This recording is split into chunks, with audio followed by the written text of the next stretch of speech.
First of all, tonight I want to celebrate being short because I still have good clearance from the room. Some of you would be jealous by this, I just want to say. Well, welcome to Community Leaders Unite. It's a great pleasure for me to be here tonight and to have my lovely friend Gay, wherever she's now hiding. She's somewhere in the back corner. Oh no, she's down front. For my lovely friend Gay to invite me to MC tonight. We go back a very long way, and it is actually events like this that are the most important to me. And that is because that we know that everyone that is in this room tonight has something in common. Everyone has a community spirit like no other. And in actual fact, I said to Gabe, when I was thinking about emceeing, there were 3 words that came to mind, and they're 3 words that I feel that really will personify what Selina represents, and they are servanthood, collaboration and community. Because I think those words resonate with every person that I've met in this room, even if I don't know you very well. I know Gay does, and I know that's why you've been invited here this evening. And I think a community really can't be called a community without those 3 words represented. And I was thinking about how I should introduce Selina. I read through her credentials and went, oh my goodness, I don't want to read through all those. I look like I've done nothing. And your business credentials are impressive, but it's actually your heart that is more impressive. And I found this little line today that I thought, wow, this just reminded me of you. And it said, you own your own life, and you alone are responsible for the authentic person you become with grace and courage. And that is exactly what you have done, Selina. You've taken responsibility to make your mark in the world. And what happens at the end of each of our stories, we'll never know. I'm sure tonight, after hearing Selina share, it will inspire you, and it will also probably for some of us give us a kick up the bum and say, we can do it, because there's no reason why we can't. So without any further ado, please help me welcome to the stage our guest speaker, Selina Tomasich.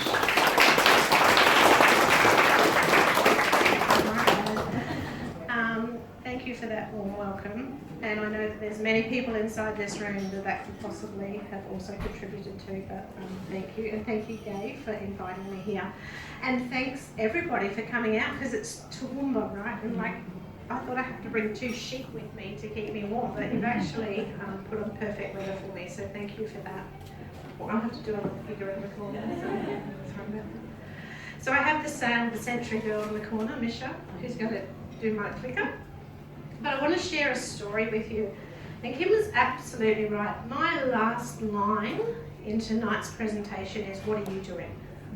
I know that sounds really harsh sometimes, but I'm going to share a story. And it's an interesting story, it's a fun story, but it's a story that's creating global change. And I'm really proud to be part of Hair Aid. I'm very proud to be leading Hair Aid, but I'm very proud that many, many people come and along with the journey for Hair Aid and what we can achieve. So, my name's Selina Tomasich. Well done, Kim, for pronouncing that correctly. And I'm a bit of a boring person, really, when you think about it, because I'm an academic. I'm not a hairdresser, which is weird.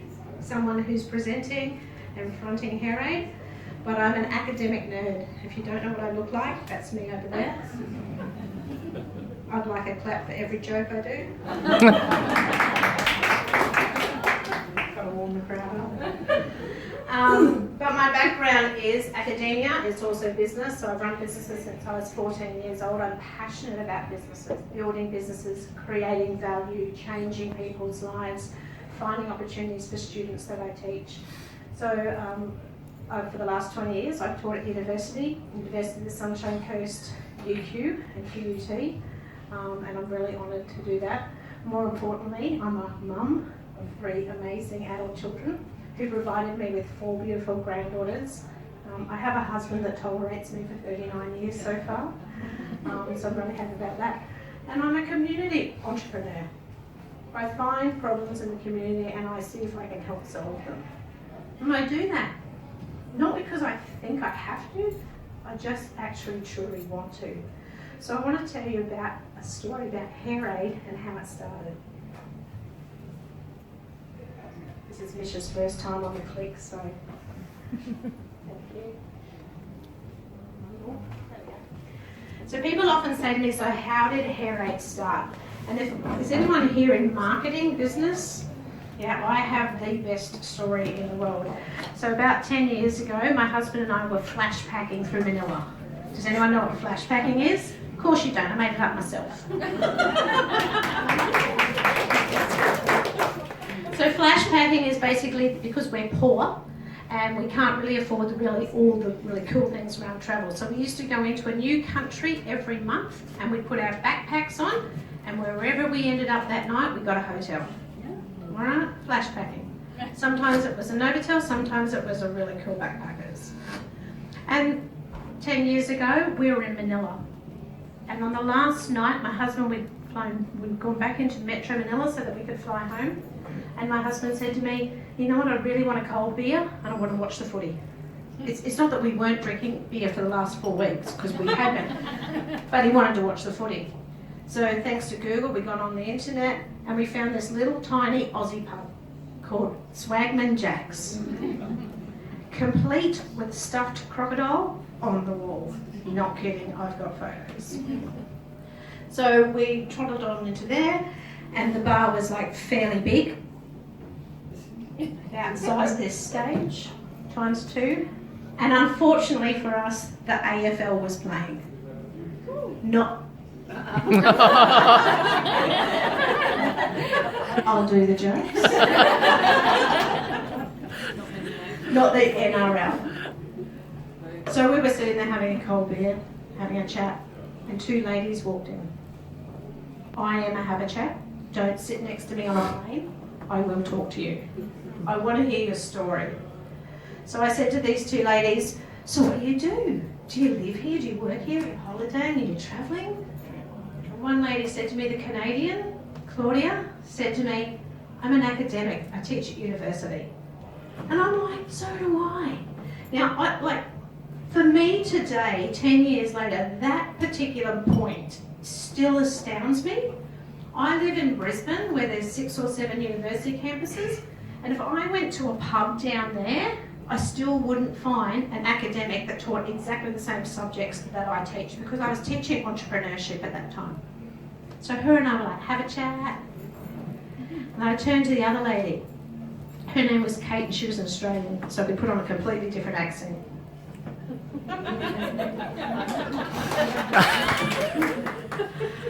And I said, what do you do here? And she said, I work for an organisation that collects the children that collects the children where the parents have left them in the street because they're too poor to feed them. I've got a business brain on. So I said to her, so you work for an orphanage? And she said, no, we're a bit different. What we do is we get the children, we take them back to a safe place.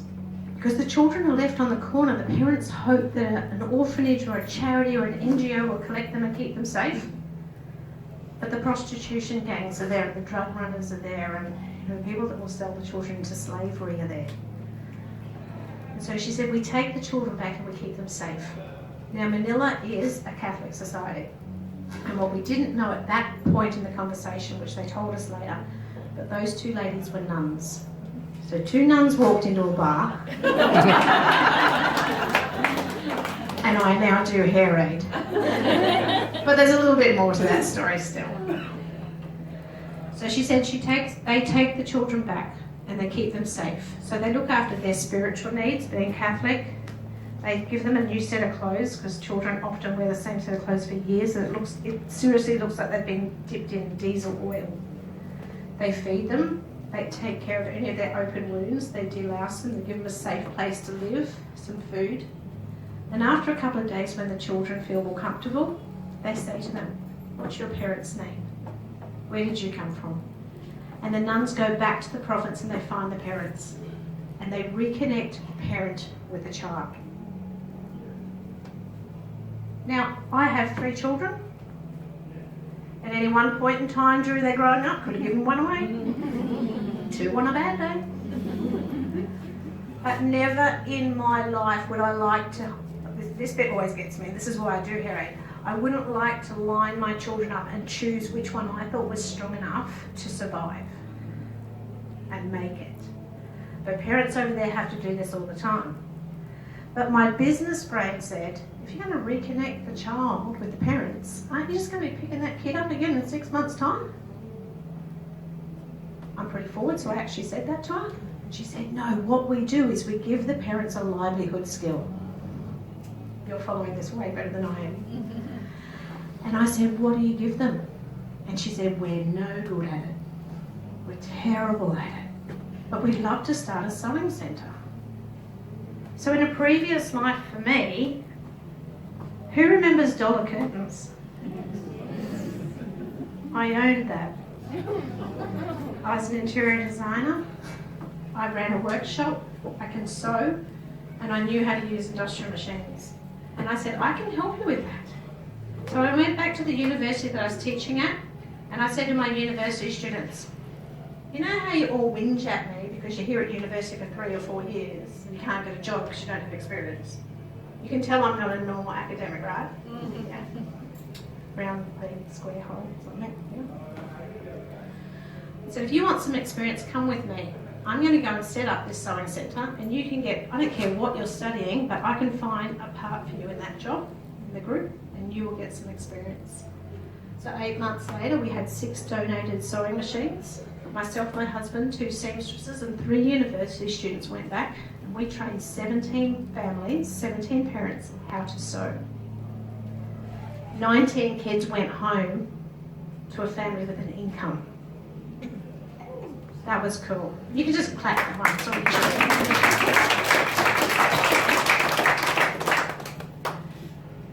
So the next I said to Brother Luke, who ran the centre over there, remember it's a Catholic society, they were nuns, so we were working in a Catholic system. And I said to Brother Luke, do you want me to do that again? And he said yes. So we did. Next year we went back. We trained 25 people in sewing. So something like 29 kids went home. Me, by this stage, I'm getting bored. Anyone who knows me knows that I always have to be motivated and challenged. So we went there and I said to Brother Luke, what else do you need? And he said English lessons. Because if we can teach them to speak better English, they can get a job in the market where the tourists are and earn more money. And I went, we all speak English, what else do you need? And he said hair cutting. Remember, I'm not a hairdresser. And I said to him, hair cutting? Why? He said, here in Manila, it's illegal for boys to go to school if their hair touches their collar. If there's not a bigger barrier to education, I don't know what it is. And whilst I do run hair aid, it is my goal in my life to change that law. Because I've now found out that it's also in Cambodia, Indonesia and Thailand. So we see many people in the slums and they work so hard and they save every single cent they possibly can. They get their child to school so that they can get an education so they won't be like them. But if their hair grows, they can't go. I got 10 cents. Do I buy rice or do I cut my son's hair? Insane. The other side to that is it's a ready-made market that needs to be done. So I said, no problem. I usually say no problem. Probably need, yeah. Sorry.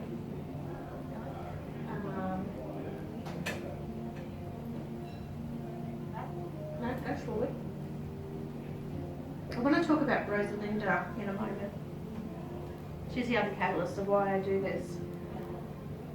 I'll talk about it now. Alright? So when we first done the sewing training,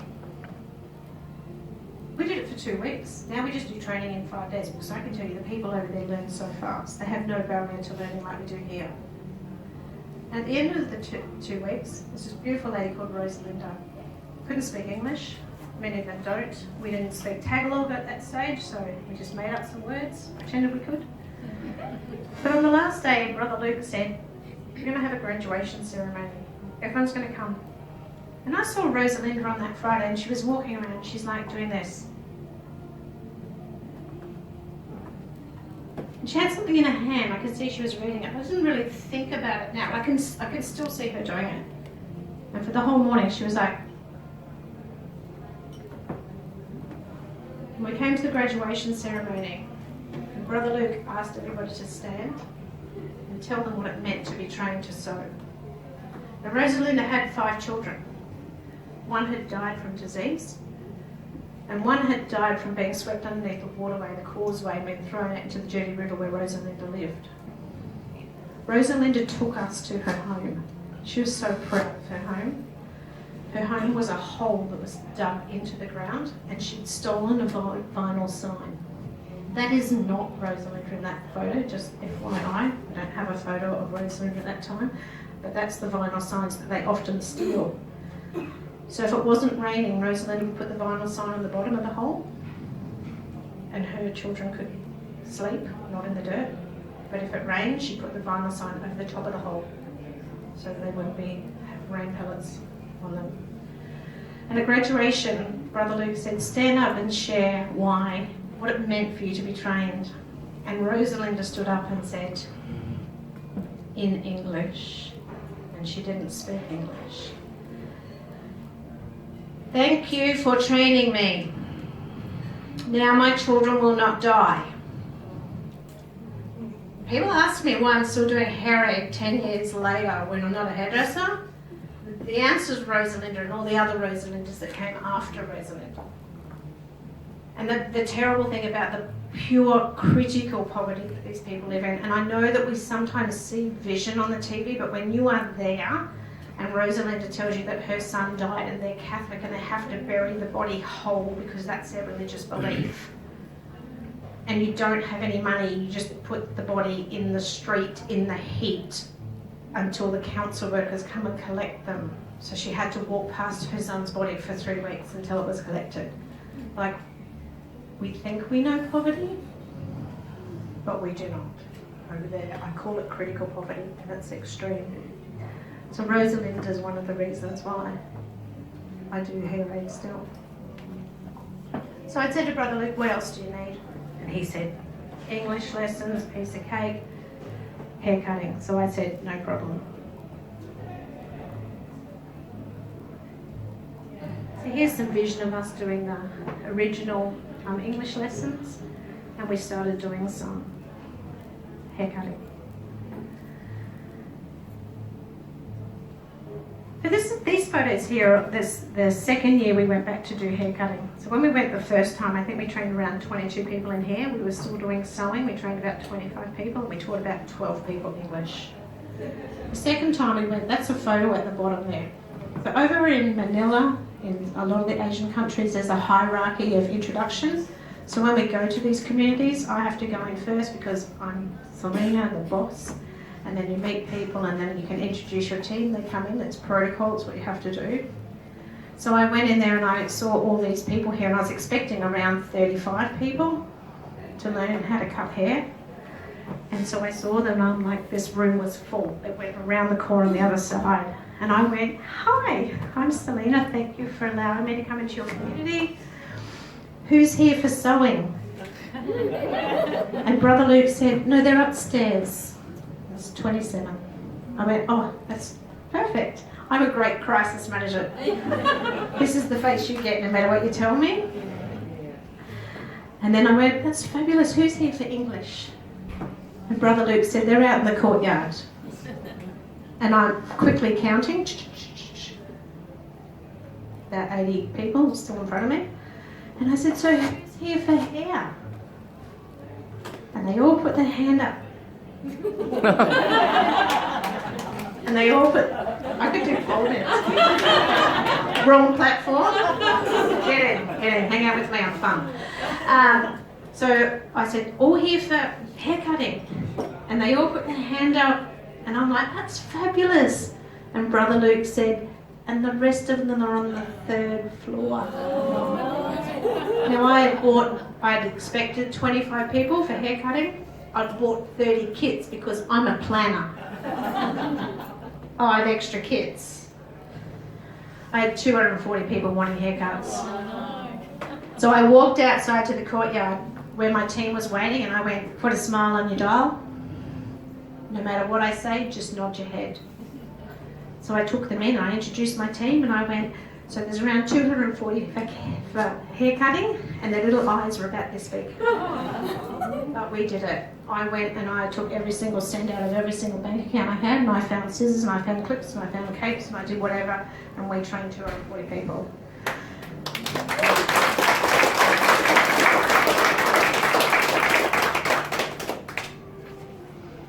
So the need for hair cutting just keep going. And I ended up rebranding it to a fully fledged ATO, ACNC charity here in Australia. This logo is trademarked around the world. I recognised the need that was there. And this is why the need is there. This is the communities where we work in. If you can have a look at the back there, that's plastic bags that have been washed down the river. The majority of people living in street and slum communities, so the street people are too poor to live in the slum, because you actually have to pay rent in the slum, if you didn't know that. It's horrendous. So they collect all the plastic that's thrown into the river and that comes down, so that white stuff there, they collect that. So that's a privilege to be a scavenger in the community, because you've got a job. And then they take it and they dry it. So we might have communities where there's like 6,000 people living, and this is their key job. They dry it, they weigh it, they can recycle some of it, and then they get some of the, just one back, and then they find some of the foam, and they're very innovative over there, they're entrepreneurs, they find some foam. So you can see the yellow foam, in the left-hand side, right-hand corner, and they make things out of it. Can anybody guess what they make? Mattresses. The next photo. So remember that big pile of plastic that they've taken out of that dirty river and they've dried? Turns into this. Mattresses, which they sell to the hotels, which we as tourists can often sleep in. Not the Novotel, Novotel's fine. Novotel sponsors us sometimes. Yeah, they don't. Anyone here from Novotel? And there's all the mattresses going off to market. That's one of the key jobs, the most important jobs you can get. The rest of them you don't have a job to work with. So hair cutting is super, important over there. So back to hair cutting. The skills that we teach them, we take them from zero skill set to in 5 days being able to cut 5 basic haircuts. We're not teaching them to be hairdressers.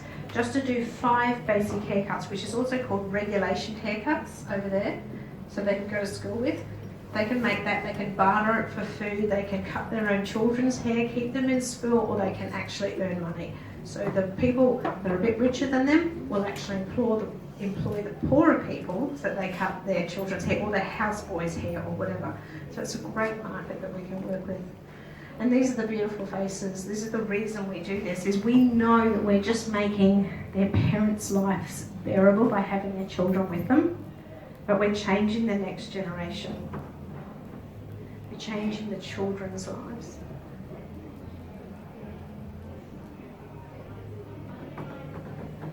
So this is a little tyke. It's all right. This is a little tyke. In our very first year, he's an orphan, he doesn't have a family, he doesn't have parents. And his sole goal is he used to go around and he used to collect the food to feed himself out of the rubbish tip. His name is Prince. He just graduated university.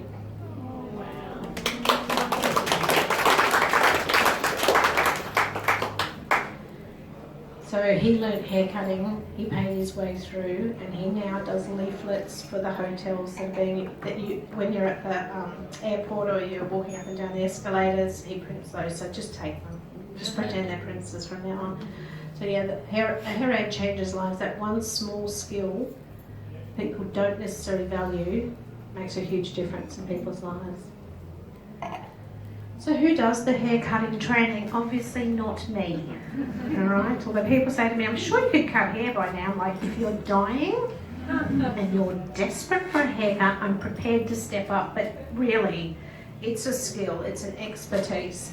So we get lots of different hairdressers from all around the world now. So we go into 4 different countries. From our early beginnings in Quezon City, Manila, we're in Indonesia, Thailand, Cambodia and the Philippines, and we go 7 times a year. So we're always looking for volunteers.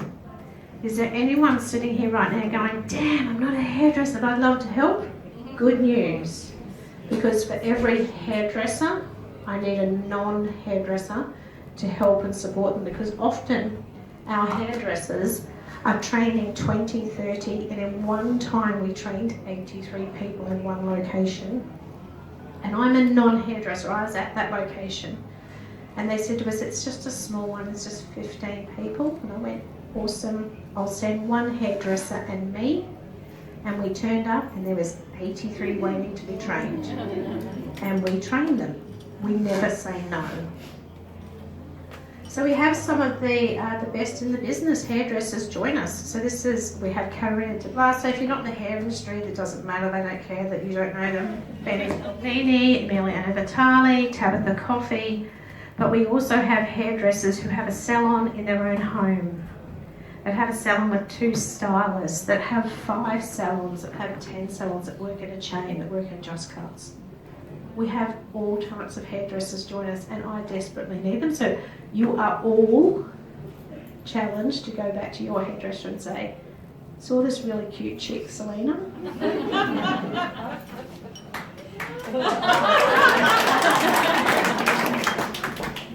She told me about hair and you need to be involved, because we need hairdressers. We're now training 1,440 people a year. This is Benny Tognini. Now Benny Tognini is known as the grandfather of hairdressing in Australia and around the world. He comes with us every single year, stands in the slums, put his hair in a t-shirt on and teaches people. They wouldn't have a clue who he was. They don't care, but we do.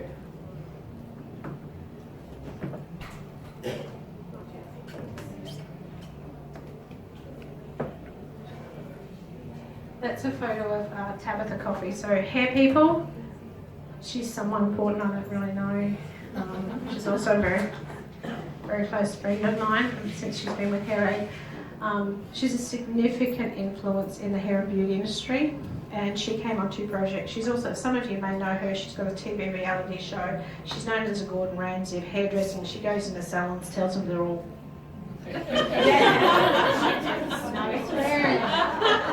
and then fixes their salons. Now she does not put up with anything, no crap, right? And so for me personally, she came on a project, and what you see with me is exactly what you get.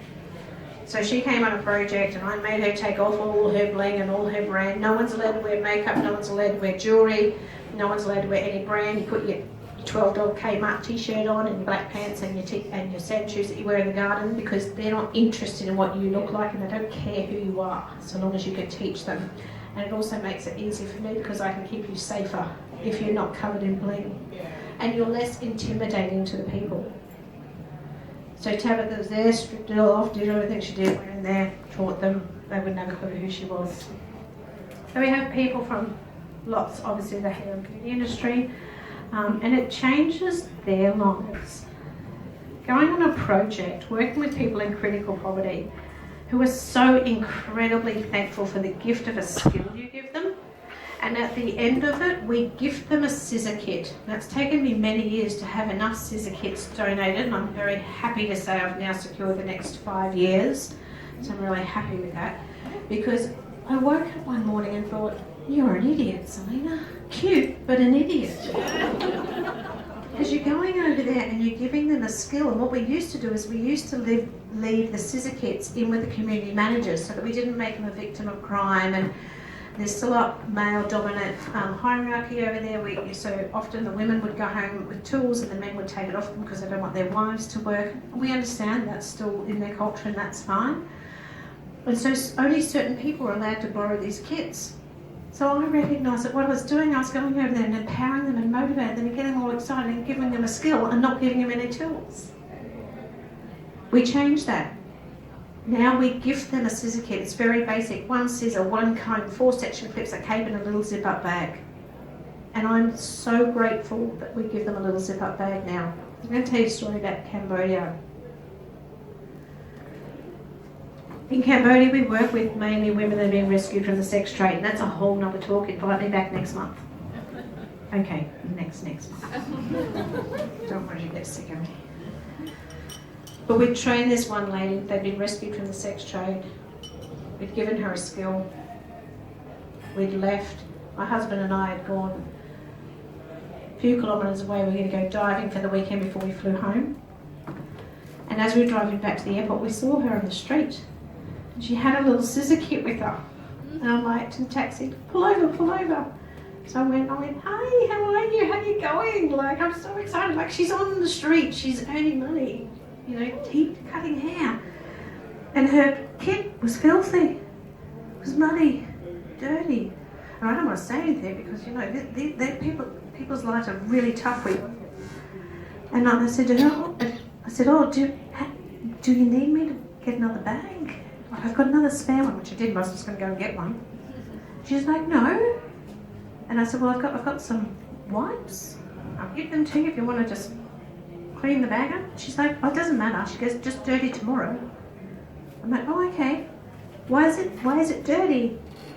And she said, because I dig a hole and I put it in and I sleep over it.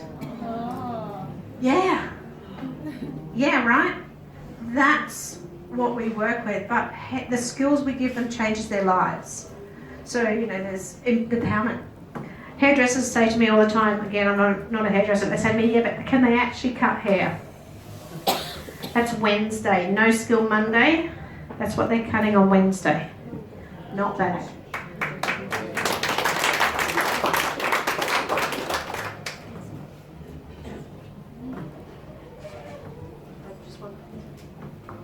And the other thing a lot of people say to me is, so aren't you just making heaps and heaps of hairdressers and now they've got too many hairdressers over there? I'm like, no, because they're community hairdressers.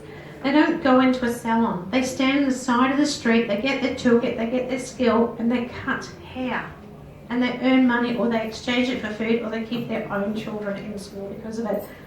You know, we're not teaching to be hairdressers. Every now and then we've got a naturally talented person, and we've created pathways through formal qualifications over there, and we'll send them through and they get full apprenticeships. So we've actually had 9 people go through and they're now qualified hairdressers, but the majority are street and community hairdressers or haircutters. So here's just a few photos of them cutting hair, earning money after we leave. We give them the gift, we give them the toolkit Friday about 2 p.m. This is them Friday 3 p.m. We were in Indonesia last year. By Friday afternoon they'd already built, it was like the size of a toilet, but they'd built a salon and they'd stuck a mirror up, and they had a schedule and a roster, and they had 4 paying customers. And we're like, why are we even here? Which is wonderful. It's exactly what we want to achieve.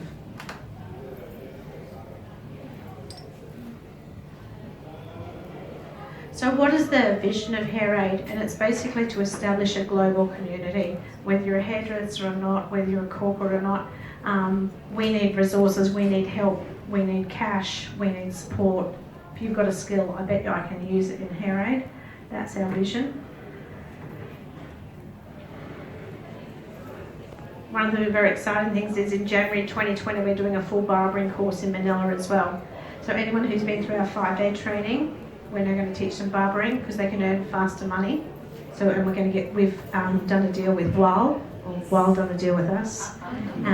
Didn't take long, 2.5 years. But they're coming on board and they'll actually give us clippers. So that's a lot more money than the scissor kit. So we want people that are dedicated, but they can earn more money. And we're also doing manicure and pedicure. We trained 240 people in January 2018, and every single one of them were employed by the leading salon in Manila, and then that salon has come back to us and said, I don't care how many people you train in manicure, pedicure, Selina, we'll give them a job. I'm like, ooh. So one of the other things that HairAid does is the HairAid community cuts, which Gay does up here extraordinarily, and we were there today. I was honoured to be part of the team. I just sweep up the floor because still can't cut hair. We have 55 locations around Australia. HairAid Community Cuts. The acronym is HACS. I think that's a perfect name for a haircut, don't you? Came up with it by myself. I know. I'm excited too. We have 55 of them around Australia. In my email box, there's another 100 organisations in Australia that want me to start for them tomorrow. And in my other email box, I've got 15,000 hairdressers who said, Selina, wherever you want to send us, I will go and we'll go and help out. But my capacity is full. So we're now really reaching out and saying we need corporate sponsorship, we need some help with this because I need to employ admin people to organise this, the insurance allocation, the site inspection, get the kits together, get everybody their t-shirts, do an induction, blah, blah, blah, blah. So we're at that stage, but I could seriously triple what we're doing tomorrow if I had that capacity. Yeah.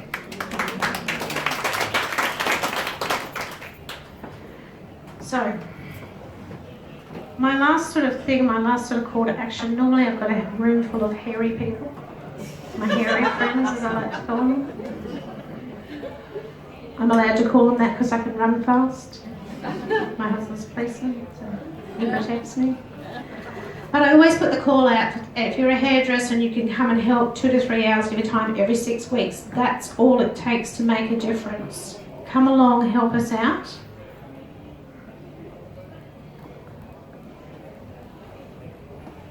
I'm just going to quickly skip this. We're amazing, we're in all these countries. But this is my last call of action for everyone that's sitting here today. What does all this mean to you? So if there's hairdressers here, you're probably saying, I can help, I can do this, that's fabulous. If you're in the beauty industry, you might be saying, I can come and help you with manicures, pedicures, I can give you some links to resources. But I'm going to challenge you, what else are you doing in your community? Because you live here. You know what your community needs. There is 1,000 things, and I know many people already do stuff in their community. But go and ask your friends, your peers, your colleagues tomorrow. Ask them what they're doing. Because I've got this thing that I really want to launch when I'm not busy. Husband, children, grandchildren, hair. But I'm going to launch the 2 hours of power. Could you imagine if every person in Australia just said, you're getting 2 hours of my time every month. Go to the local soup kitchen, go to the literacy, go to the library, I don't care where you go, find your passion, find out who's already doing it and say, I'm going to give you 2 hours every month and do it. Don't not do it because it's cold. Don't not do it because it's raining. Don't not do it because it's hot. Get out there and do it because your actions will change lives. It doesn't take much. I say to my hairdressers, I need you for 2 to 3 hours every 6 weeks. Do you know what that equals? 14.7 hours a year. Can you give me that?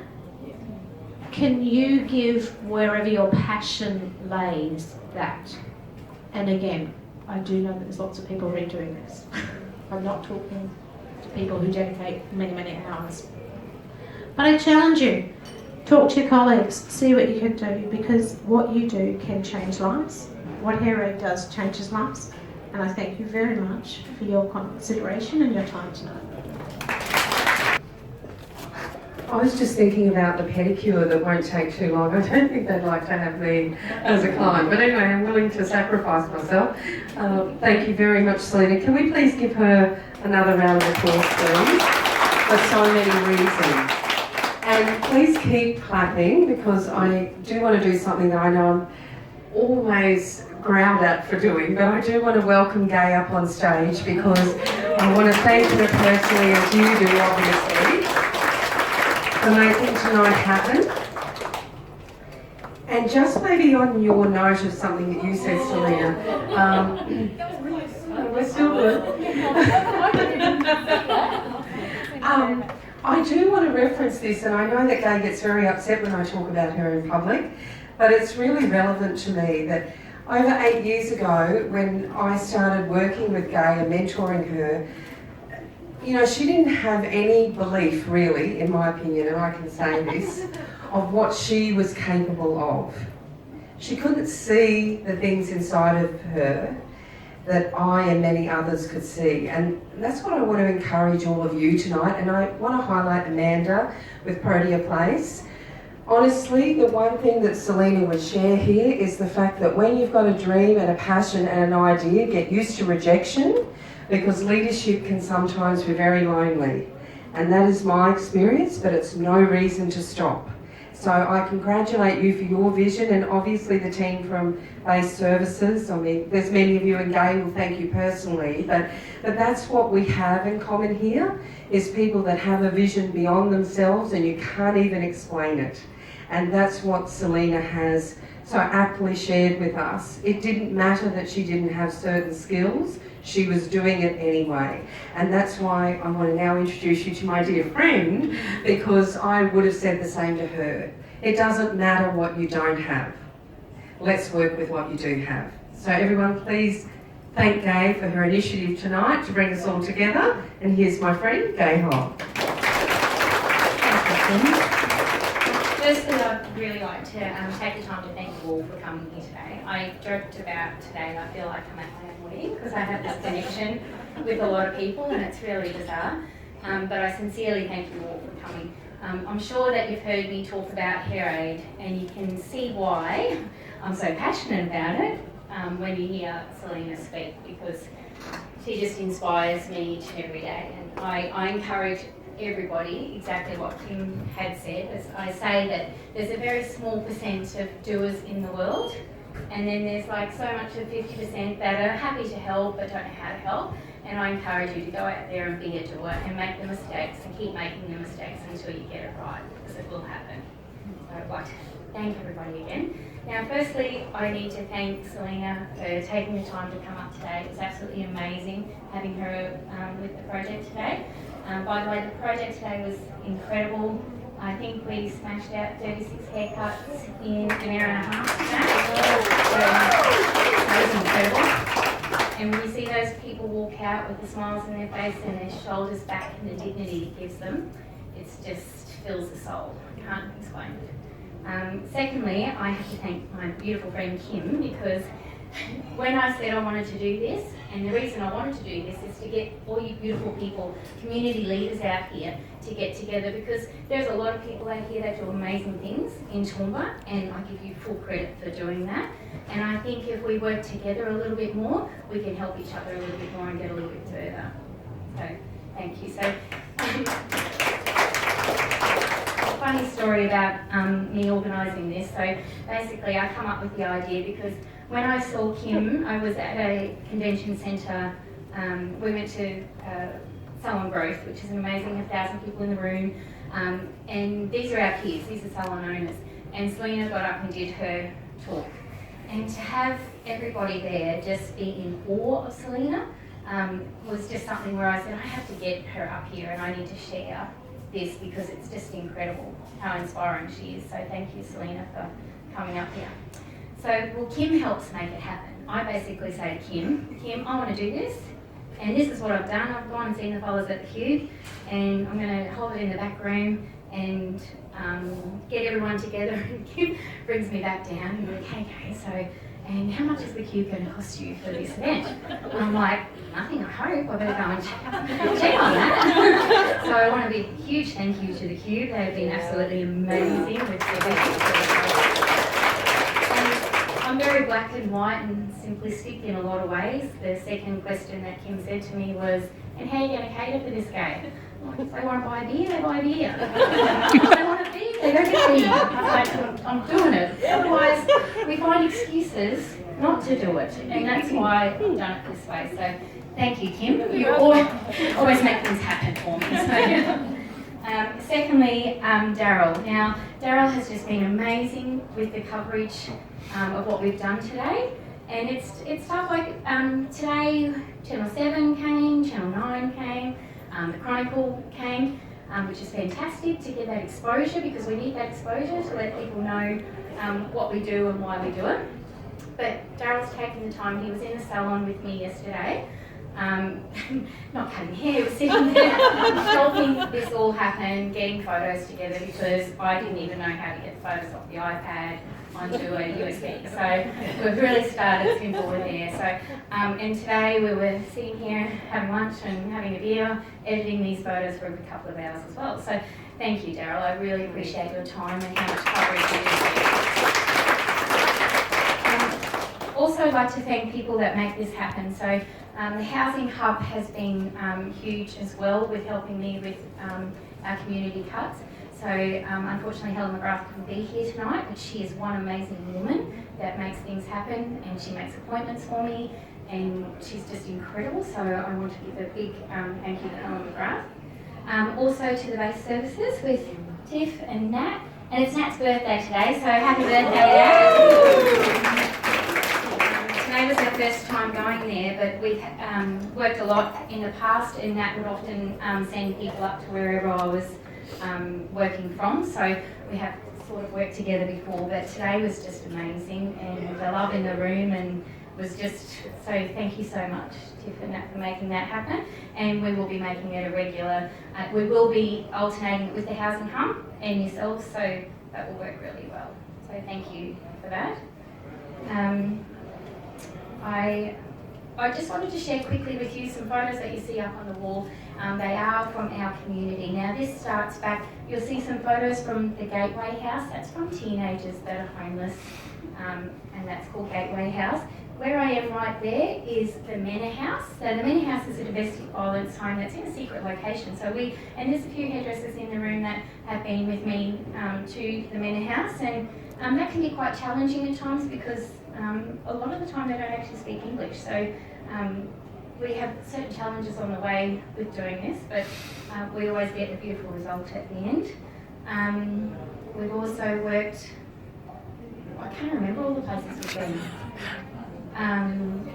Headspace, yeah. Sorry, I'm just trying to think of all the places.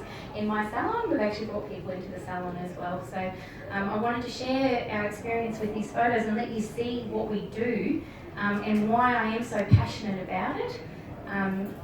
And yeah, I just can't express how much I want the community to get together and let's make a change, because a small change, I see Selina as just one small change and it's now global. So you truly are just, inspire me. So you see me going around and I seem like I'm crazy, this is why. She's my inspiration. So thank you again for coming, and I'll let Kim finish off there in case I've forgotten somebody. Probably a good chance. No, I'll leave you with Kim. Thank you. No, you remembered all of your notes. Very good. No, thank you everyone again for coming in. I guess my last encouragement for you this evening is, if any of you are avid readers and you know John Maxwell, who's pretty well known for leadership around the world, how he often says that everyone communicates but few people connect. And tonight is about connecting and real connection, about asking each other, how can I help? Because most leaders won't ask for help, because that's why they're leaders. But there comes a time, as Selina was saying, that a smart business brain will know that you can't do it all on your own. So her passion for the 2 hours of power, I really encourage you to go around and talk to others and see how you can also make that happen. And remember that you can be your own hero in your legacy. You don't need someone else to be. Have a good rest of the night.